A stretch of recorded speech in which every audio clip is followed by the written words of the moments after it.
Olha, Adalberto, há muito de componente ideológico, eu digo de componente político também, né, em relação no que toca às críticas a essas medidas do governo americano.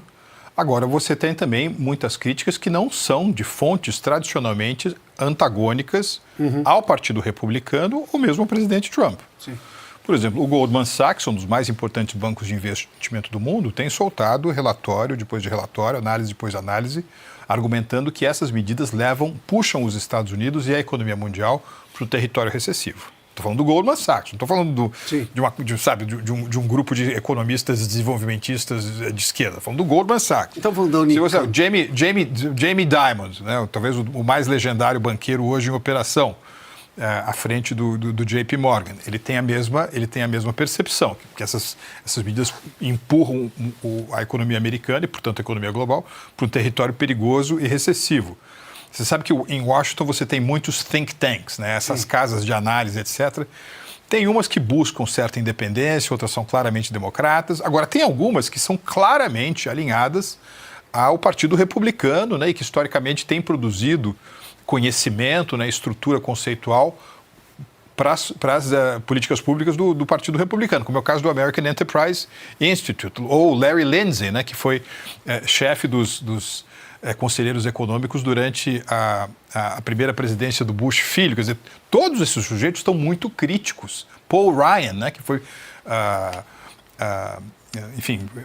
deputado pelo estado do Wisconsin, foi presidente da Câmara dos Deputados dos Estados Unidos, foi candidato a vice-presidente contra o Obama, né, na chapa do Mitt Romney, também entendendo que a política tarifária vai machucar a economia americana de uma maneira muito pronunciada, o que gerará outras fissuras no quadro de alianças internacionais dos Estados Unidos. Então, eu acho que a gente não pode menosprezar, eu concordo com você que, a Casa Branca, né, e os conselheiros econômicos do presidente continuam de mãos dadas, né, com essas medidas anunciadas, sobretudo a partir do dia 2 de abril, mas tem muita gente que votou no Trump, que apoiou o Trump, que não queria ver o Partido Democrata num novo ciclo na Casa Branca e que estão muito preocupados com os efeitos das tarifas. Mesmo porque você sabe que a economia tem timing, né?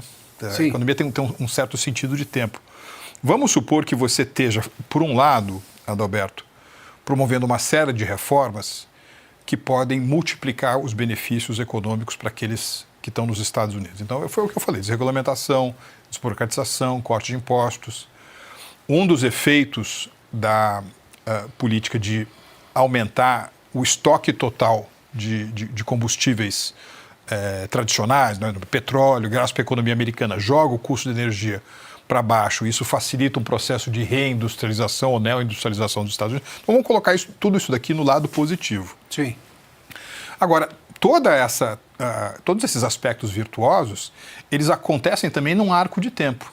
Se o arco de tempo de geração de efeitos positivos é mais longo, tá certo? Ele é mais prolongado do que os efeitos negativos para as próprias empresas americanas da política tarifária, tudo aquilo que podia ser um ciclo absolutamente virtuoso acaba perdendo um pouco do seu elan.